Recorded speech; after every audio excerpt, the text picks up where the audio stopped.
झारखंड राज्य अराजपत्रित कर्मचारी महासंघ अपने मुख्य एजेंडा में अपने झारखंड के माननीय मुख्यमंत्री हेमंत सोरेन साहब से कई वर्षों से प्रयास करते आ रहा है। उनको अपना जो पत्र है महासंघ की ओर से जो प्रतिवेदन देते आ रहा है कि झारखंड में जितने लाखों कर्मचारी हैं, जितने भी उनके मांगों हैं,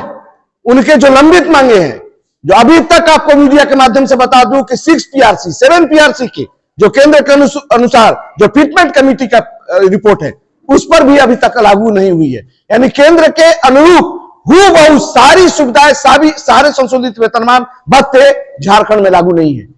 इस तरह से यह कहना बेईमानी होगा कि झारखंड के लोगों को केंद्रीय वेतनमान की सुविधा दी जा रही है, कई बाकी है। और आज जब हम कर्मचारियों के अस्थाई की बात करते हैं, जो दैनिक वेतनभोगी कर्मचारी है, चाहे वो संविदा पर कर्मचारी है, चाहे वो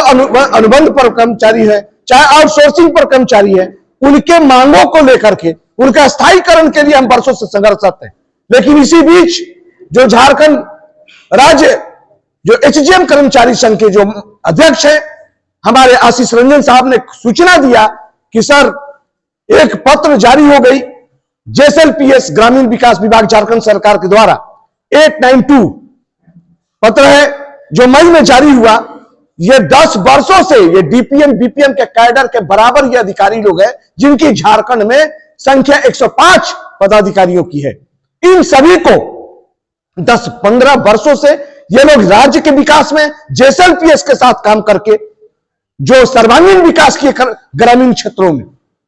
और आज JSLPS के द्वारा यह पत्र निर्गत किया गया मई महीना में कि 31 मार्च 2025 को आपको हम काम लेने से अपनी जो MU है उसको समाप्त करते हैं, आप बाहर जाइए। मैं पूछना चाहता हूं, एक तरफ झारखंड के मूलवासी आदिवासियों की रोजी रोजगार के मामला है, पेट का सवाल है, और आप रोजगार नहीं दे रहे हैं और उसके बाद कह रहे हैं कि जो रोजगार कर रहा है उसको बाहर जाइए। यह कतई बर्दाश्त की बात नहीं है,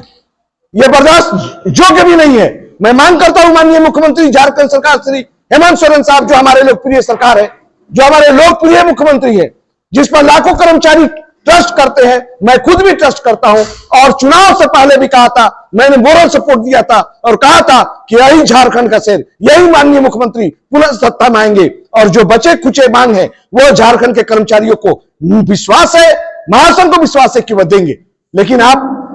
मांग पूरा तो नहीं हुआ। मेरे वर्षों से 10 वर्षों से कार्य करते हुए कर्मचारियों को कहते हैं कि बाहर जाइए, इसलिए इस पर संज्ञान लेना पड़ेगा माननीय मंत्री दीपिका पांडे सिंह जी को, उनको संज्ञान लेना पड़ेगा, ग्रामीण विकास मंत्री है। इससे पहले भी हमारा दुमका में 2 फेडरेशन था, वो हटा दिया गया, रीजन जो भी हो, लेकिन उनको हटा दिया गया। अभी 14 बचे हैं, तो अगर अगला इसी तरह करके अगर ये हटाते गए तो हमारे जो बाकी जो कर्मी हैं, हम लोग जो कर्मी हैं, वो लोग कहाँ जाएंगे? क्योंकि हमारी जो भरण पोषण है, घर का जो हमारा जो सभी चीज़ हम लोग अपना भरण पोषण करते हैं इन्हीं सैलरी पे करते हैं, क्योंकि BLF में इतनी पूंजी नहीं है कि वो हमारा भरण पोषण करा सके, या फिर अगर भरण पोषण अगर BLF कर पाती तो शायद BLF इनके साथ अभी MU नहीं करती। लेकिन अभी जब इससे पहले भी जो हमारे मौखिक रूप से बात हुई थी JSLPS के CO सर से, भजंत्री सर भी थे, उससे पहले जो सर थे,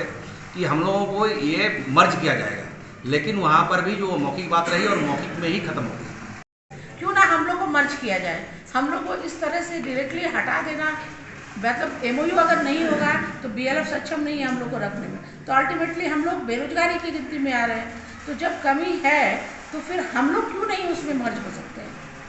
क्या कमी है हम लोग में जो हम लोग उसमें नहीं जा सकते हैं? तो मेरा यही एक रिक्वेस्ट है कि ये जो लेटर है 892 जो पत्रांक है, इसको अंतिम जो हो रहा है, अंतिम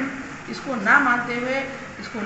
कैंसिल किया जाए और इसको प्रोसीड किया जाए, और प्रोसीड के साथ साथ हम लोग के भविष्य के बारे में भी सोचा जाए।